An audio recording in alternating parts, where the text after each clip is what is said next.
Hello students, dronestudy.com के इस video में मैं आपको class 10 science theory chemical reaction and equation chapter का एक सैंपल पेपर को सॉल्व करके बताऊंगा। ठीक है, और साथ साथ आपको वो इन्फॉर्मेशन भी दूंगा जो कि एग्जाम पॉइंट ऑफ व्यू से आपके लिए बहुत हेल्पफुल रहेगी। ठीक है, जिससे आप क्या कम से कम जो है सिली मिस्टेक करके अपने मार्क्स को डिटेक्ट कराएं और ज्यादा से ज्यादा मार्क्स को स्कोर करें। ठीक है, ये सैंपल पेपर को करने के लिए आपके पास जो टाइम लिमिट है वो आपका 1 आवर 30 मिनट्स। ठीक है, और मैक्सिमम मार्क्स जो है 40 है। इसके बाद जो है आप यहाँ पे जनरल इंस्ट्रक्शन देख सकते हैं अपने सैंपल पेपर में। जनरल इंस्ट्रक्शन में जो है आपके क्वेश्चन नंबर जो है और उनके कितने मार्क्स कैरी करते हैं वो आपको पता लगेंगे। ठीक है, क्योंकि क्वेश्चन जैसे कि क्वेश्चन नंबर 1 टू लेके 4 तक आपके जो है क्वेश्चन आपके ऑप्शनल टाइप हैं।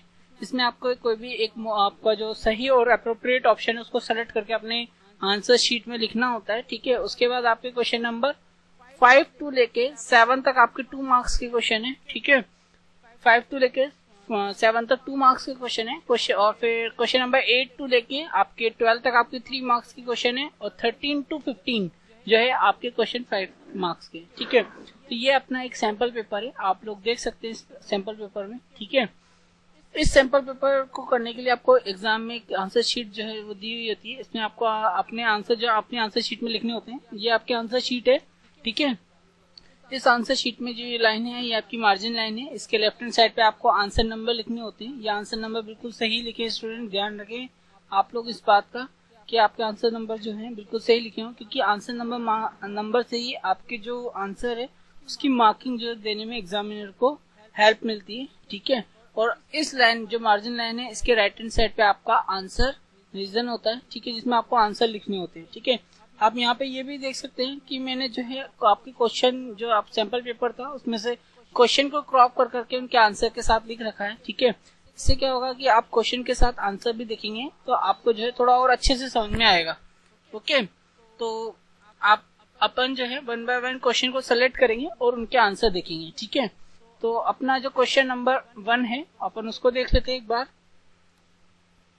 क्वेश्चन नंबर 1 आपका 1 मार्क्स कैरी करता है। ये ऑप्शनल टाइप है, अपन को इसमें जो एक पर्टिकुलर और सही ऑप्शन है उसको सेलेक्ट करना है। ठीक है, तो क्वेश्चन नंबर पढ़ते हैं। इन गिवन इक्वेशन, नीचे दी हुई इक्वेशन में, ठीक है, विच सब्सटेंस इज ऑक्सीडाइज्ड, यानी कौन सा सब्सटेंस जो है ऑक्सीडाइज हुआ है वो आपको बताना है। ठीक है, यहाँ पे देखो ए ऑप्शन है आपका H2, ठीक है, बी ऑप्शन है आपका Cu यानी कॉपर, और सी ऑप्शन है आपका H2O यानी वाटर, और डी ऑप्शन है आपका CuO यानी कॉपर ऑक्साइड। ठीक है, अगर अपन ऑप्शन देखें तो ए ऑप्शन जो है हाइड्रोजन का जो है ऑक्सीडेशन हुआ है, यानी हाइड्रोजन गैस से क्या जुड़ा है, ऑक्सीजन एटम जुड़ा है, तो जाके यहाँ पे प्रोडक्ट में आपको क्या मिला है, वाटर मॉलिक्यूल मिला है। ठीक है, तो आपका जो सही ऑप्शन है वो क्या है, ए है। तो इस तरह से आपका क्वेश्चन करने के लिए आपको जो 1 मार्क्स असाइन किए गए थे वो आपको मिल जाएंगे। आई होप आपको समझ में आया होगा। ओके स्टूडेंट्स, अब अपन देखेंगे क्वेश्चन नंबर 2। ठीक है, ये भी आपको 1 मार्क्स कैरी करता है और ऑप्शनल टाइप है। क्वेश्चन है अपना, when crystal of ferrous sulphate FeSO4 are strongly heated the residue obtained is, तो आपको रेजिड्यू क्या मिलेगा वो आपको बताना है। ए ऑप्शन है आपका रेडिश ब्राउन इन कलर, ठीक है, blue in colour, green in colour, और डी ऑप्शन है आपका कलरलेस। तो आपका ए ऑप्शन जो है रेडिश ब्राउन इन कलर जो है वो आपको रेजिड्यू ऑब्टेन होता है जब आप फेरस सल्फेट को स्ट्रांगली हीट करते हो। ठीक है, तो ऑप्शन ए आपका बिल्कुल सही है, इसके लिए आपको 1 मार्क्स जो है वो मिलेंगे। ओके, अब अपन बात करेंगे क्वेश्चन नंबर 3 की। ठीक है, क्वेश्चन नंबर 3 भी आपका ऑप्शनल टाइप है और 1 मार्क्स कैरी करता है। क्वेश्चन है आपका, which of the following is an example of displacement reaction. ठीक है, आपको बताना है कि नीचे दिए हुए जो ऑप्शन है उनमें से कौन सा एग्जाम्पल जो है डिस्प्लेसमेंट रिएक्शन का है। ए ऑप्शन है आपका 2KClO3, क्योंकि आपका डिवाइड हो रहा है 2KCl और 3O2 में। ठीक है, बी ऑप्शन है आपका 2H2 प्लस O2, जब ये हो रहा है ऐसा हो रहा है तो आपका वाटर मॉलिक्यूल 2H2O बन रहा है। सी ऑप्शन है आपका Zn2HCl, जब ऐड हो रहे हैं तो आपका ZnCl2 और H2 फॉर्म हो रहा है। N2 और 3H2 जब ये आपस में रिएक्शन कर रहे हैं तो 2NH3 जो है आपका ये प्रोडक्ट बन रहा है। तो आपका जो डिस्प्लेसमेंट रिएक्शन का ऑप्शन है वो सही ऑप्शन जो है सी है। यहाँ पे जिंक जो है वो डिस्प्लेस कर रहा है हाइड्रोजन एटम को। ठीक है, और आपका हाइड्रोजन गैस यहाँ से बन रही है और प्रोडक्ट क्या बन रहा है, ZnCl2। तो आपका सी ऑप्शन जो है बिल्कुल सही है, इसके लिए आपको जो है 1 मार्क्स जो असाइन किए गए हैं वो आपको मिल जाएंगे। ओके, अपन बात करेंगे क्वेश्चन नंबर 4 की। ठीक है, क्वेश्चन नंबर 4 भी आपका ऑप्शनल टाइप है, वो 1 मार्क्स कैरी करता है। ठीक है, क्वेश्चन ये है कंप्लीट द फॉलोइंग स्टेटमेंट्स। ठीक है, आपको नीचे दिए हुए स्टेटमेंट को कंप्लीट करना है by choosing correct type of reaction for X and Y, यानी एक्स और वाई के लिए जो रिएक्शन का टाइप है उसके लिए आपको करेक्ट ऑप्शन को चूज करना है। ठीक है, तो स्टेटमेंट 1 है आपका heating of lead nitrate is an example of X reaction. ठीक है, यानी लेड नाइट्रेट का जो हीट करना है वो किस टाइप के रिएक्शन का एग्जांपल है, उसको नाम दिया गया एक्स। अब आपको एक्स के लिए जो है सही अप्रोप्रिएट ऑप्शन जो है वो सेलेक्ट करना है। ठीक है, स्टेटमेंट 2 है the burning of magnesium is an example of Y reaction. ठीक है, यानी मैग्नीशियम का जो बर्निंग है वो किस टाइप की रिएक्शन है, किस टाइप की रिएक्शन का एग्जांपल है उसको आपको बताना है। ठीक है, ए ऑप्शन है एक्स आपका कंपोजिशन है, वाई आपका डिकम्पोजिशन है। ठीक है, बी ऑप्शन है आपका एक्स जो है डिकम्पोजिशन रिएक्शन है, वाई आपका कॉम्बिनेशन रिएक्शन है। सी ऑप्शन है आपका एक्स कॉम्बिनेशन है, वाई डिस्प्लेसमेंट है। डी ऑप्शन है डी डिस्प्लेसमेंट एक्स डिस्प्लेसमेंट है और वाई जो है डिकम्पोजिशन है। तो आपका जो फर्स्ट स्टेटमेंट है हीटिंग ऑफ लेड नाइट्रेट वो कैसा एग्जांपल है, आपका डिकम्पोजिशन रिएक्शन का एग्जांपल है। ठीक है, और जो मैग्नीशियम का जो है बर्निंग ऑफ मैग्नीशियम, जब ऑक्सीजन की प्रेजेंस में या एयर की प्रेजेंस में मैग्नीशियम को बर्न किया जाता है तो मैग्नीशियम ऑक्साइड जो होता है वो फॉर्म होता है। तो ये आपका कौन सा रिएक्शन है, आपका कॉम्बिनेशन रिएक्शन। तो आपका बी ऑप्शन जो है बिल्कुल करेक्ट ऑप्शन है। ठीक है, तो आपका आंसर आप इस तरह से बी ऑप्शन लिख देंगे तो इसके लिए आपको 1 मार्क्स जो है वो मिल जाएंगे। तो अपन बात करेंगे क्वेश्चन नंबर 5 की। ठीक है, क्वेश्चन नंबर 5 आपका 2 मार्क्स कैरी करता है। ठीक है, इसके अंदर 4 ऑप्शन है और हर एक ऑप्शन के लिए जो है आपका 1/2 मार्क्स जो असाइन किया गया है। ठीक है, क्वेश्चन पढ़ेंगे 1 बाय 1 ऑप्शन पढ़ेंगे और फिर उनके अपन आंसर देखेंगे। ठीक है, क्वेश्चन है आपका name the type of the reaction for the following. आपको नीचे दिए गए जो स्टेटमेंट है उनके आपको रिएक्शन के टाइप बताने। ठीक है, फर्स्ट ऑप्शन है आपका vegetable matter changing into compost. जब आपका वेजिटेबल मैटर जो है कंपोस्ट यानी खाद में चेंज होता है तो इसका क्या मतलब होता है, ये कौन से टाइप की रिएक्शन हो गई आपकी डिकम्पोजिशन रिएक्शन। ठीक है, कि आपके जो डिकम्पोजर होते हैं वो वेजिटेबल मैटर को छोटा छोटा सा डिकम्पोज करते हैं, डिकम्पोज करते हैं और क्या बनाते हैं, कंपोस्ट बनाते हैं। ठीक है, सेकेंड ऑप्शन है आपका burning of natural gas. Natural gas burn होती है तो वहां पे ऑक्सीडेशन रिएक्शन होती है। ठीक है, silver items turning black when exposed in air. जब सिल्वर की जो बने हुए आपकी ज्वेलरी होती है जब एयर की प्रेजेंस में एक्सपोज होती है तो ये कुछ काली सी पड़ जाती है। इसका रीजन क्या है, वहाँ पे ऑक्सीडेशन होता है, सिल्वर का ऑक्साइड फॉर्म होता है जो कि व्हाइट कलर का पाउडर सा होता है। ठीक है, सो कि आपकी सिल्वर को थोड़ा क्या करता है, डार्क ब्लैक में कन्वर्ट कर देता है। ठीक है, फोर्थ ऑप्शन है आपका changing in colour of copper sulphate solution from blue to green on dipping a nail in it. ठीक है, यानी कॉपर सल्फेट का जो ब्लू सोल्यूशन है, ठीक है, वो ग्रीन में कन्वर्ट हो जाता है जब उसमें एक आयरन की नेल को उसमें डिप कर दिया जाता है।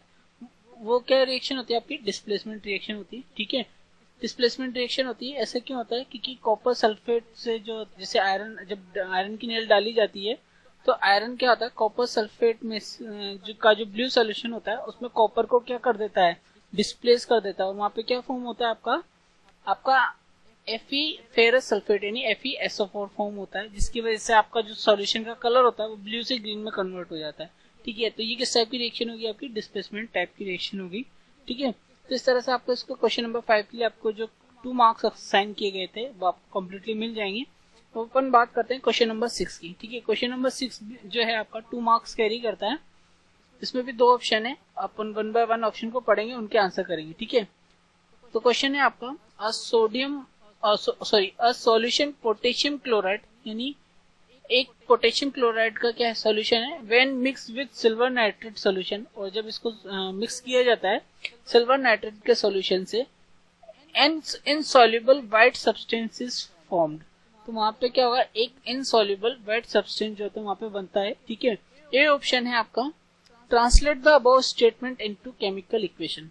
जो आपको ऊपर वाला स्टेटमेंट है उनको आपको कन्वर्ट करना है केमिकल इक्वेशन में। ठीक है, तो केमिकल इक्वेशन अपन देखते हैं KCl। ठीक है, यानी ये एक्वा सोल्यूशन है पोटेशियम क्लोराइड का, और जब इसमें सिल्वर नाइट्रेट यानी AgNO3 का एक्वा सोल्यूशन जो है इसमें डिप कर दिया जाता है तो क्लोरीन जो है जो पोटेशियम होता है वो Ag को क्या कर देता है, डिस्प्लेस कर देता है और क्या फॉर्म करता है, AgCl, ठीक है। तो क्या बनता है आपका KNO3, ठीक है। तो यहाँ पे AgCl का जो है इनसॉल्युबल व्हाइट सब्सटेंस आपको फॉर्म होता है, ठीक है। तो ये आपकी केमिकल इक्वेशन जो है वो आपका आ गई है, ठीक है। बी ऑप्शन है आपका, state two type of this reaction, और इस टाइप की रिएक्शन के लिए आपको दो टाइप बताने की, कौन कौन सी जो रिएक्शन है ये कौन कौन सी है। एक तो डबल डिस्प्लेसमेंट रिएक्शन है ये, और एक आपका प्रेसिपिटेशन रिएक्शन है, ठीक है। तो ये दोनों टाइप की रिएक्शन हो गई है, अपन दोनों ही आंसर कर चुके हैं। इसके लिए आपको जो 2 मार्क्स असाइन किए गए थे वो आपको मिल जाएंगे, ठीक है। आई होप सो आपको क्वेश्चन नंबर 6 समझ में आया होगा। अब अपन चलते हैं क्वेश्चन नंबर 7 पे, ठीक है। क्वेश्चन नंबर 7 की बात करते हैं। क्वेश्चन नंबर 7 जो है आपका 2 मार्क्स कैरी करता है। इसमें भी 2 ऑप्शन है, 1 बाय 1 अपन ऑप्शन को पढ़ेंगे, उनके आंसर देखेंगे, ठीक है। तो फर्स्ट ऑप्शन ए है आपका, list any 4 changes around is through which observing we can determine whether a chemical reaction has occurred or not, ठीक है।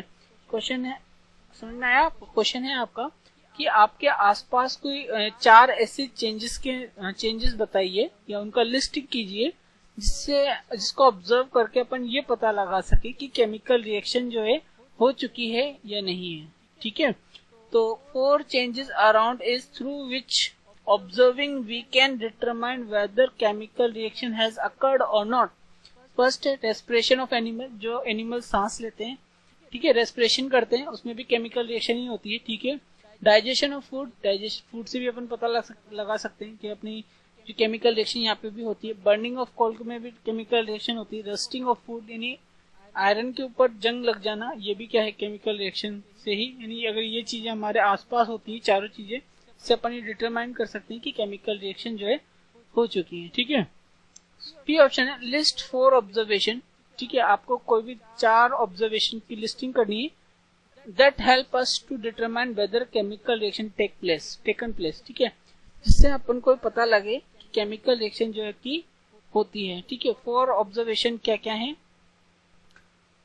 4 observation that help us determine whether a chemical reaction taken place, change in state, ठीक है, यानी अगर कोई अपनी state को change कर रहा है तो इसका मतलब क्या है, ये ऑब्जर्वेशन से पता चल रहा है कि केमिकल रिएक्शन हो चुकी है या होती है, ठीक है। चेंज इन कलर, अगर किसी का कलर भी चेंज हो रहा है तो इसका मतलब क्या है, केमिकल रिएक्शन हो रही है। इवोल्यूशन ऑफ गैस, अगर किसी रिएक्शन होने में अगर कोई गैस बाहर निकल रही है तो इससे भी पता पड़ता है कि केमिकल रिएक्शन हो रही है, ठीक है। चेंज इन टेम्परेचर, अगर किसी में टेम्परेचर में भी चेंज हो जाता है तो ये भी क्या है, केमिकल रिएक्शन हो रही है, ठीक है। So these 4 are the observation that help us to determine whether chemical reaction taken place or not, okay. तो इस तरह से अपन 7 का आंसर कम्प्लीटली कर चुके हैं। जो 2 मार्क्स जो असाइन किए थे वो अपन को मिल जाएंगे, ठीक है। अब अपन चलते हैं क्वेश्चन नंबर 8 पे, ठीक है। क्वेश्चन नंबर 8 जो आपका है ये भी 2 मार्क्स कैरी करता है, सॉरी ये 3 मार्क्स कैरी करता है, ओके। तो इसका ए ऑप्शन पढ़ेंगे तो इसका आंसर देखें अपन, ठीक है। क्वेश्चन पढ़ते हैं अपन। A option, MnO2 + 4HCl, MnCl2 2H2O और Cl2, ठीक है। ये आपकी केमिकल इक्वेशन है। Identify the substance in above reaction which is, आपको इस केमिकल रिएक्शन में जो ऊपर दे रखी है उसमें आपको सब्सटेंस को आइडेंटिफाई करना। ए आपका ऑक्सीडाइज, यानी कौन से सब्सटेंस का ऑक्सीडेशन हुआ है वो आपको बताना है। ऑक्सीडाइज हुआ है आपका HCl का, ठीक है। यहाँ पे देखो हाइड्रोजन एटम से ऑक्सीजन जुड़ के यहाँ पे वाटर मॉलिक्यूल बना है, यानी HCl का यहाँ पे ऑक्सीडाइजेशन हुआ है, ठीक है। उसके बाद देखो रिड्यूस, यानी यहाँ पे कहाँ पे आपका ऑक्सीजन एटम जो है वो बाहर निकला है, ठीक है, यानी MnO2 से जो ऑक्सीजन एटम जो बाहर निकला है, यानी रिडक्शन रिएक्शन हुई है, ठीक है। तो Mn से ऑक्सीजन निकला है तो क्लोरीन जुड़ा है, तो MnO2 का क्या ऑक्सीडाइज हुआ है, ठीक है, सॉरी रिड्यूस्ड हुआ है। थर्ड ऑप्शन है आपका ऑक्सीडाइजिंग एजेंट। ऑक्सीडाइजिंग एजेंट वो होते हैं जिसकी वजह से ऑक्सीडेशन रिएक्शन होती है, ठीक है। देखो ऑक्सीडेशन यानी इसमें हुआ HCl में, इसमें कौन मदद कर रहा है आपका MnO2, ठीक है। MnO2 ऑक्सीजन रिलीज करेगा तभी हाइड्रोजन एटम से अटैच होगा, तो ये हुआ आपका ऑक्सीडाइजिंग एजेंट, यानी MnO2 आपका ऑक्सीडाइजिंग एजेंट है, ठीक है। और एक अब बात करते हैं फोर्थ ऑप्शन की, रिड्यूसिंग एजेंट, ठीक है। रिड्यूसिंग एजेंट देखो यहाँ पे रिडक्शन MnO2 का हुआ और HCl में से ऑक्सीजन ऐड हुआ, तो यानी ये जो HCl है ये क्या है, इसकी वजह से आपको रिडक्शन रिएक्शन हुई है, यानी रिड्यूसिंग एजेंट जो हुआ है आपका HCl है, ठीक है। एक और मेथड होता है, इसमें अपन पता लगा सकते हैं कि आपका यहाँ पे ऑक्सीडेशन हुआ है, कौन सा जो आपका रिडक्शन हुआ है, ठीक है। इसमें आप जो है इसकी वैलेंसी से चेक कर सकते हैं, ठीक है। यहाँ पे देखो Mn3+4 होती है, फिर यहाँ पे चेंज होके +2 हो गई, ठीक है। यहाँ पे +4 थी, यहाँ पे Mn3+2 हो गई है, ठीक है, वैलेंसी। तो यहाँ पे जो आपकी वैलेंसी वो डिक्रीज हो गई है, तो यहाँ पे रिडक्शन हुआ है, ठीक है। और यहाँ पे जो है ऑक्सीजन का जो है हाइड्रोजन का +1 चार्ज है, ठीक है। और यहाँ पे आपका +1 हुआ है, ठीक है। और ऑक्सीजन का जो है वहाँ पे -2 हुआ है। तो इस तरह से यहाँ पे क्या हुआ आपका HCl का क्या हुआ आपका ऑक्सीडेशन हुआ है। तो ये भी एक तरीके का मेथड है जो कि आप हायर क्लासेस में पढ़ोगे, ऑक्सीडेशन रिडक्शन को किस तरह से डिफाइन किया जाता है by with help of valency, ठीक है। तो आप इस तरह से समझे तो ज्यादा आपको बेनिफिट है और आपको अच्छे समझ में आएगा, ठीक है। आप हायर क्लासेस में ये सब चीजें आके पढ़ेंगे। अपन बी ऑप्शन की बात करते हैं। Why are the decomposition reaction called opposite to the combination reaction, यानी जो डिकम्पोजिशन रिएक्शन होती है वो कॉम्बिनेशन रिएक्शन की जैसे अपोजिट क्यों होती है, उसको ऐसा क्यों कहा जाता है, ठीक है। गिव एग्जांपल, आपको एग्जांपल भी देना है, ठीक है। अपन आंसर पे चलते हैं इसके। इन कॉम्बिनेशन रिएक्शन क्या होता है, two substance combined to form one compound, ठीक है, यानी दो सब्सटेंस मिलके एक कंपाउंड बनाते हैं। वाइल इन डिकम्पोजिशन रिएक्शन, जबकि डिकम्पोजिशन रिएक्शन में a compound break down into 2 or more substance, तो एक कंपाउंड जो होता है 2 या उससे ज्यादा सब्सटेंस में क्या होता है, ब्रेक हो जाता है।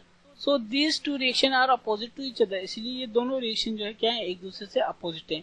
एग्जाम्पल है कॉम्बिनेशन रिएक्शन का, देखो यहाँ पे कार्बन और ऑक्सीजन ऐड होकर CO2 गैस बना रहे हैं। डिकम्पोजिशन रिएक्शन में जो है कैल्शियम कार्बोनेट यानी CaCO3 जो है वो ब्रेक होके कैल्शियम ऑक्साइड और CO2 गैस में दे रहे हैं, ठीक है। कॉम्बिनेशन में दो सब्सटेंस जो आपस में मिलकर एक कंपाउंड बना रहे हैं, यहाँ पे एक कंपाउंड जो ब्रेक होकर दो सब्सटेंस में ब्रेक हो रहा है, तो ये हो गया आपका डिकम्पोजिशन। इसीलिए दोनों क्या एक दूसरे के अपोजिट है। तो अपन दोनों आंसर कर चुके हैं ए और बी का। इसके लिए अपन को जो है 1.5 मार्क्स जो है आपको मिलेंगे और कम्प्लीटली आप जो है 3 मार्क्स स्कोर कर जाएंगे। आई होप सो आपको समझ में आया होगा। अब अपन क्वेश्चन नंबर 9 की बात करते हैं, ठीक है। क्वेश्चन नंबर 9 आपको 3 मार्क्स कैरी करता है। इसमें भी 2 ऑप्शन है, ए एंड बी। अपन 1 बाय 1 ऑप्शन को पढ़ेंगे, उनके आंसर करेंगे, ठीक है। तो ए ऑप्शन है इसका